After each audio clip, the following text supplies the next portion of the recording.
Coventry City, unfortunately, as in, no, it's not unfortunate. Mark Robins has done a brilliant job, so it's a positive time.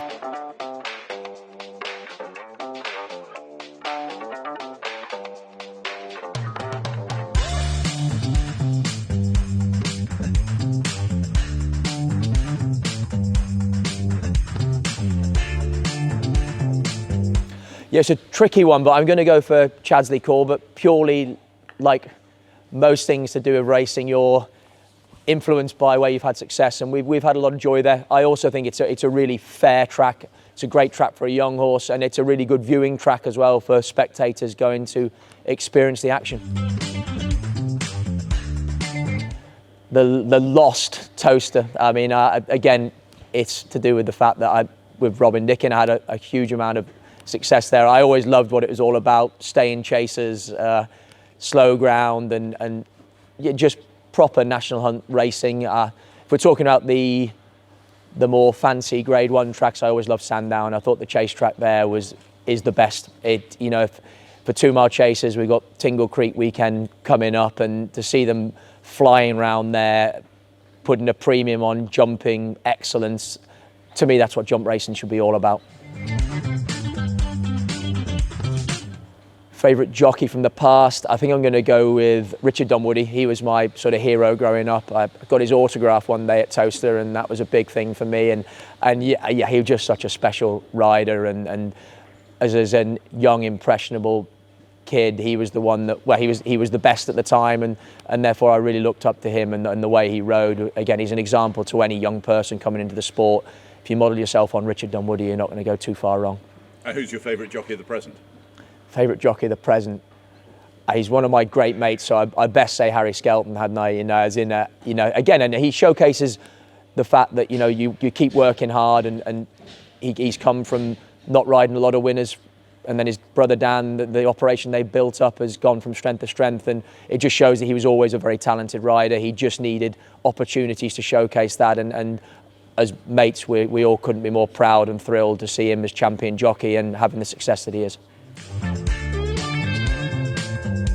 I'm going to chuck 2 out there. So Soldier of Fortune, for a long time we broke a few in that we really loved. We've actually managed to buy 2 this time round, 3-year-olds that again we're thrilled with. And Jetaway, we had a lovely Jetaway last year that we sold to John Joe Neal before he ran, called Copper Cove, who just got beat in a bumper at Fosslas on his first run.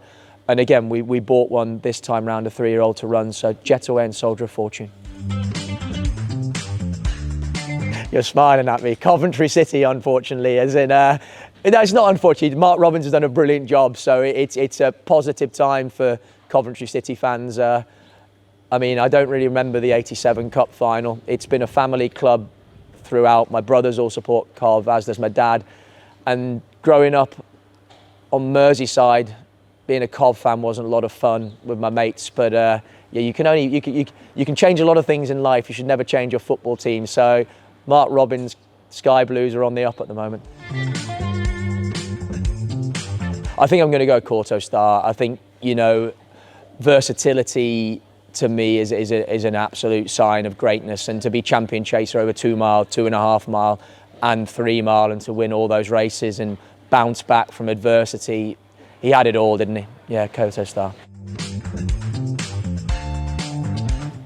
Istabrack, growing up, again, like Aidan OBrien, jumps trainer back then, obviously not far from here. Freddie Hutsby finished second to him in the Sun Alliance hurdle, didn't he, one year?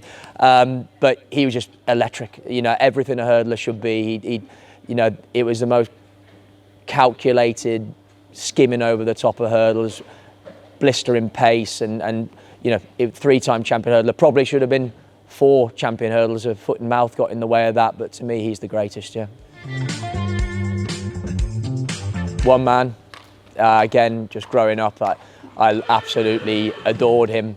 And again, in your sort of childlike mind, I could never understand why he couldn't win the Gold Cup. It was a big thing for me. He'd won King George's and all those other big races, and I always used to find it so deflating and disappointing when he'd canter around the 2 out and hit the wall. And so I went for him. When he won the champion chase, I was absolutely elated. And then in later life to know Brian Harden as well, who's a brilliant guy, and for him to get that big day on him. And again, I had a cassette of one man growing up, and there was a moment where Mark Dwyer rode him one day, and you had a video of him at Haydock over those massive fences, and just a brilliant jumper and just a special horse.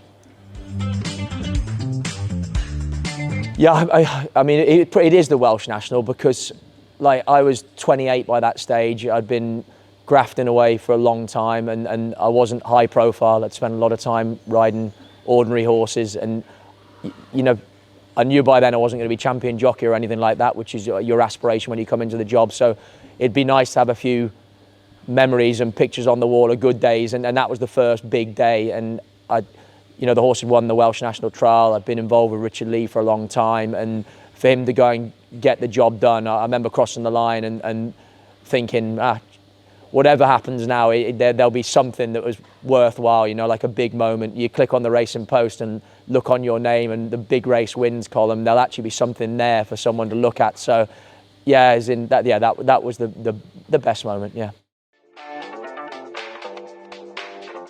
I mean, I suppose right now it's third time lucky. From a graduate's point of view, I mean, because we're sort of we've only been going a few years, a lot of the horses we've broken in are nowhere near reaching full potential. Thomas Darby's been a very good horse, and I mean, there's a number of them now. Go Dante, Bombs Away, a good few of Ollie Murphy's. I could go on forever and ever, but I suppose it's of absolute peak performance, Thomas Darby from a breaking point of view, and third time lucky from a pointing graduate's point of view.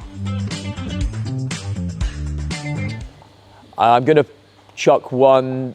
I'm not saying it, but I ride him every day. He's called Beaujes de Sud. He's by a French sire called Batheron, who's meant to be quite exciting.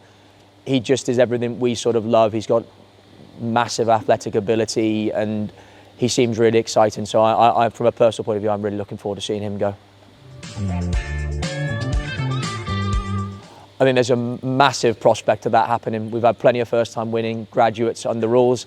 And like I say, with this incentive, it's definitely something that Station Yard is going to be looking to exploit. £15,000 potentially. Could be quite a party. It definitely would be, yeah. I mean, there'd be no one enjoying it more than you and I. We'll be there.